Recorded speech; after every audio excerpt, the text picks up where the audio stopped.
तुकाराम महाराज या अभंगातनं काय म्हणतात की कोणाला काय मानायचं हे आपण त्याच्या कर्मावरती त्याच्या कामावरती आपण ठरवूया.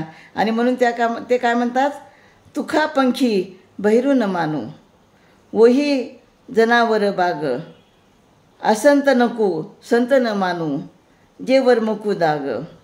तर आम्ही बहिरी ससाण्याला, जो बहिरी ससाना आहे ना त्याला मी पक्षी मानणार नाही.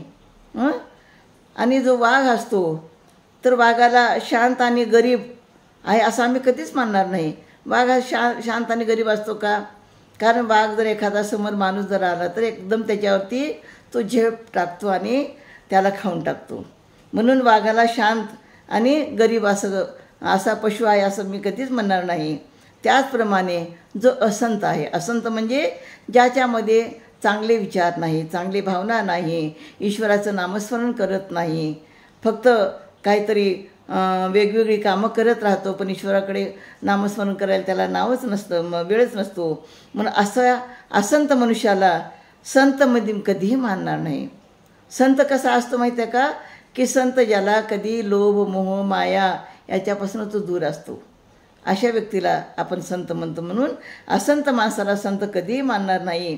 या उलट जो असंत आहे त्याच्या वर्मावरती डाग देऊ आणि त्याला अध्यात्माच्या मार्गावरती आणू असे अभंगात सांगतात. रामकृष्ण हरी.